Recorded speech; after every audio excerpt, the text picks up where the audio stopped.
Debutant Manivarman அவர்களோட ஒரு நொடி.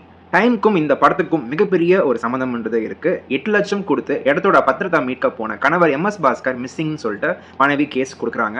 இன்னொரு பக்கம் வேலைக்கு போன தன்னோட பொண்ணு வீட்டுக்கு இன்னும் வரலன்னு சொல்லிட்டு பேரண்ட்ஸ் கம்ப்ளைண்ட் பண்றாங்க.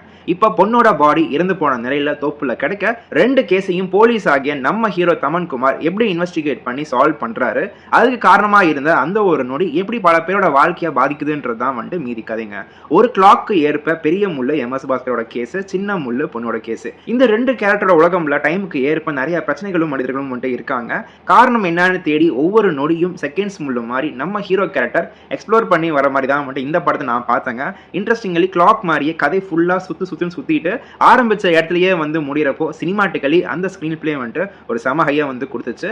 அந்த ஒரு நொடி, அந்த ஒரு தவறு, அதை ஒத்துக்காம மேல அடுத்து நடக்கிற பல தவறுகள்னு அதை காட்சிப்படுத்தி இந்த விதம் வந்துட்டு கொடுக்க வேண்டிய இம்பாக்டை சரியாவே வந்துட்டு தந்துச்சு.